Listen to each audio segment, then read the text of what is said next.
好，嗨，大家好，我是 Kevin，欢迎到火星主厨微剧。今天我们请到了，我要怎么叫你？不能叫你蔡伯，叫你蔡伯就好。蔡伯，我在18羊场主要负责就是第一饲料的配方，然后饲料的原料的起作，然后再来就是品牌它的定调，然后再来就是用科学的模式来养鸡。所以除了现场工作之外的工作，你都要去处理。对，为什么我们要叫做18羊场？就是刚开始我们来学养鸡的时候，发现说养鸡的过程中可能需要有一些药品。那包含像抗生素啦，或者寄生虫的药物等等，因为我们想要做的品牌，想要提供给消费者一个安心的农产品，那我们就决定，我们都要跟传统的方法不一样。那我们想要就是提供一个健康的产品给消费者，所以我们决定，我们都不使用药物。都不是用药物，对，不使用药物的话，总是要有一些方法让鸡养得健康、养得顺，然后让它们有良好的这个产出率。刚好因为这个农场在日月潭的鱼池，那我们利用这个有机红茶的茶末，然后喂给鸡吃，就发现说对鸡有很好的帮助，包括它的风味可能不太一样，变比较没有腥味，整个肉质会变好，味道会变比较适合一般的消费者这样子，所以我们就加了有机红茶。那加了有机红茶之后，发现它的确有达到我们要的效果。很扯你们竟然是用有机的红茶。真的，我们自己喝都没有喝到有机啊。是啊，因为除了有机红茶，那它有个好处，因为它是有机验证嘛，所以它一定没有农药。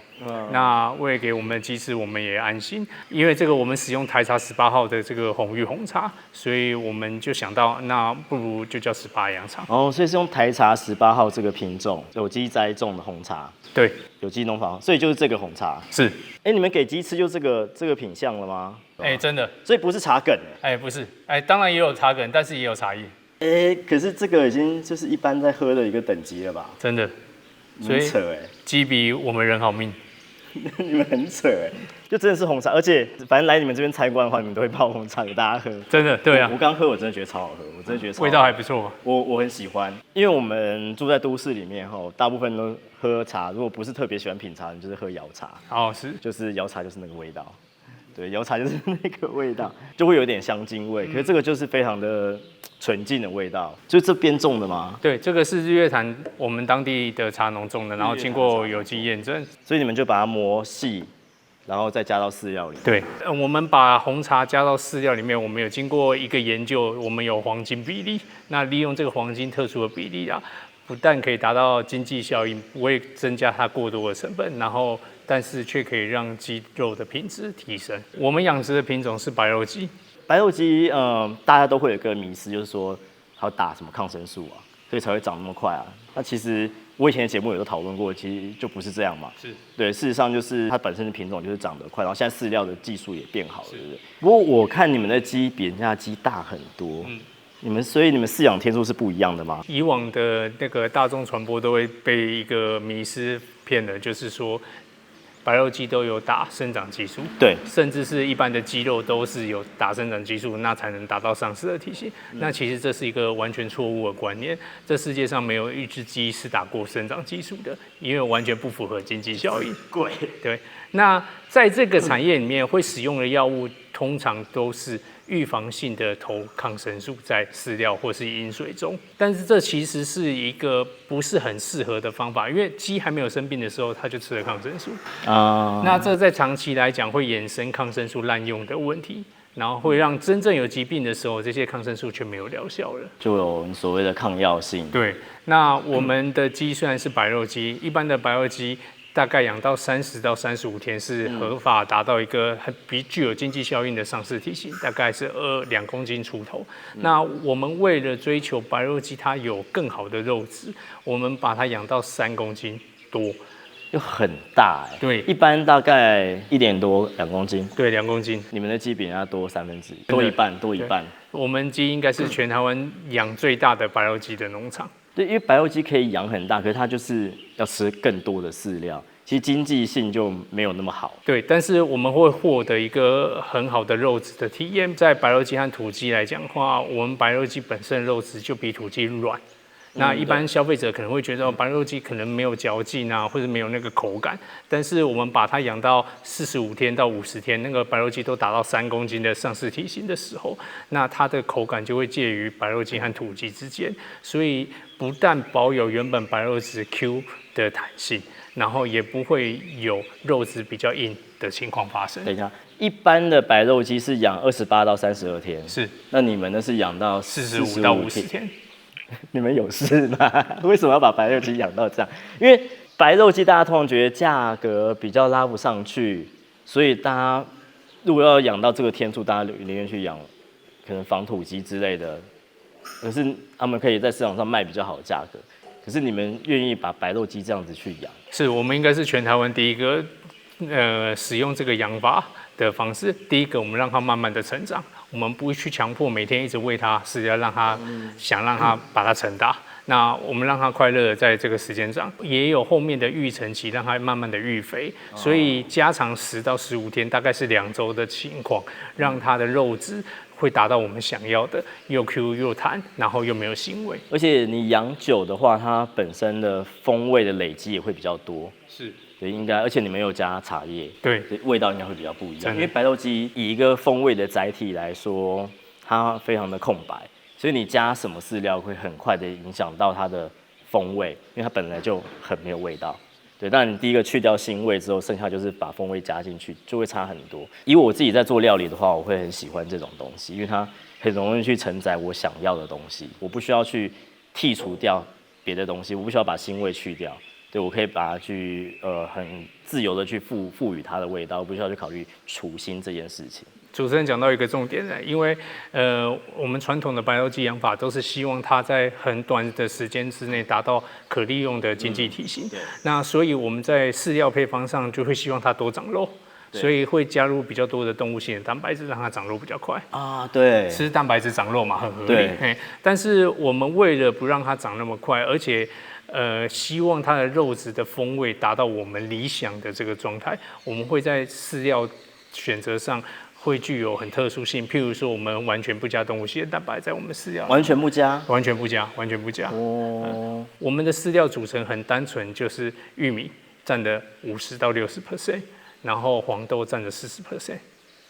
哇，很硬哎。对，而且我们是选用非基改的黄豆和非基改的玉米。那非基改的玉米，我们全部都是跟台湾的中央畜产会契作。全年都是使用中央畜产会的台湾种的硬质玉米。等一下，台湾种的？对，台湾种的。你们真的？我不想讲。我们的红茶来了，先摆下来没关系。我们来喝一个茶，这就是红玉红茶泡的红茶，台茶18。台茶18，真的很香。来，等一下我还是不太理解，你们用台湾的玉米？对，我们用台湾的玉米。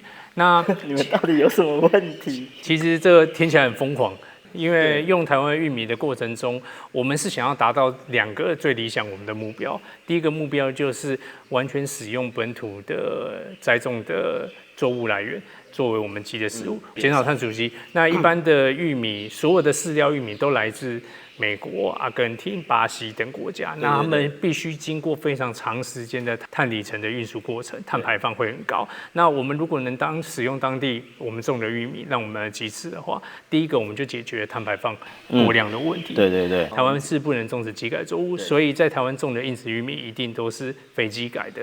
只是光玉米就全部用台湾的，有点扯哎。应该很多人在骂你们是疯子吧？坚持做一条我们认为的路，就算被人家嘲笑疯子，也是我们的快乐。我这边要跟观众大家讲一下，这个事情很不可思议。台湾本身就不是一个产饲料、产玉米、大豆的一个大国，就是我们的饲料90几%都是进口的。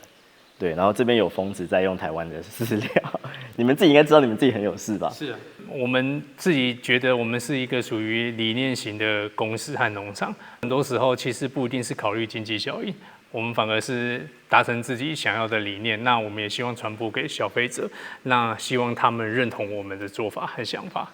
现在你们做了几件很疯的事，第一个完全不投药，然后第二个是你们让它长到比人家多1半。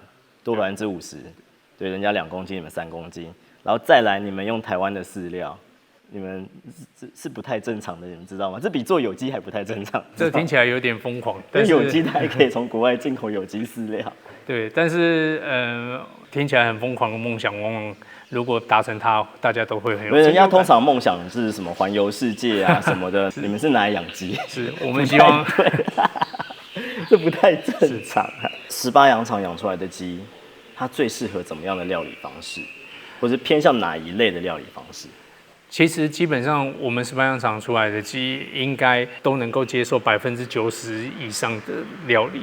那因为它的肉质并不是那么的白肉鸡，那么的软，那么的嫩。那其实它比较像仿土鸡的口感，介于土鸡和白肉鸡之间。那所以它不论是煎、炸、煮汤，或者是炒菜，其实都蛮适合的。那尤其是它没有腥味，那它吃起来风味还会有一点甜甜香香的。所以我觉得在90%以上的料理应该都蛮适合的。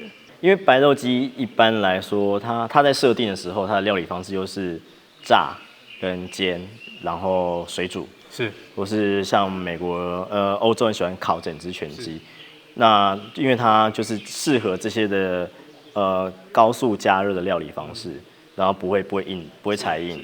对，因为像你们说，你们如果会比较甜的话，其实在这些料理上面都可以再堆叠更多的味道上去，而且养比较久啊，风味感就比较足。像铁板烧的餐厅或是火锅的餐厅，它可能就比较着重于食材的原味。对对对。那像台中几乎最著名的铁板烧餐厅，都是使用我们的鸡腿肉。哦，真的吗？真的，那个不好意思说哪一家，但是我相信应该就是米其林查到的铁板烧餐厅。哦。那他主厨告诉我们，就是说这个鸡腿它在甚至不用油的料理上面，都能呈现出鸡腿原本的风味，能让客户很喜欢，他那个餐厅的客人很喜欢，完全没有腥味，它干煎就很好吃。所以这个主厨一直跟我们讲，我觉得这个鸡肉是他遇过铁板烧生涯最棒的鸡肉。你们这个团队花了这么多的时间在做，我认为是蛮疯狂的一件事情。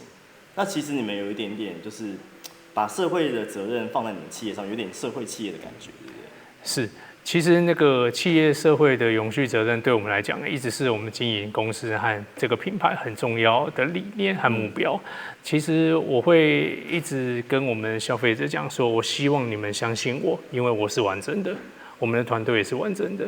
我觉得消费者其实应该要去支持这种有理念的企业。因为有他们在努力，整个台湾的餐饮，不管是食安或者餐饮的环境，才会变得更好。你们才不会一天到晚，一有什么新闻出来，我们餐饮业或者食安就要被拿出来血祭，然后让大家就是说，哦，我们好可怕，你们吃不到好的东西。像他们的网站，其实你们 SGS 的检验都会抛到网站上面嘛，就是18羊场他们提供了一个非常非常不错的选择，来让我们可以选择你想要吃怎么样的鸡肉。然后更健康，不管是更健康、更好吃好了。其实健康可能大家没那么快有感觉，可是我觉得好吃。像我女儿很爱吃鸡肉，她是一个炸鸡狂热者，所以她现在对鸡肉很挑。所以如果不好的鸡肉她是不吃的。就像你们家的鸡肉鸡汤，她很喜欢，对她觉得说哦，这个没有怪味道。有原汁原味，然后也不会有腥臭味。以我来说啊，我觉得你们的产品对我来说已经很有价值。大家如果想要买18羊场鸡肉的话，我们把它放在下面，官网放在下面资讯栏这边。好，先谢谢你们，谢谢主持人，谢谢大家。大家买鸡肉自己去买啊。好，欢迎参考下面链接。下面链接买鸡肉。好，就这样，谢谢，拜拜。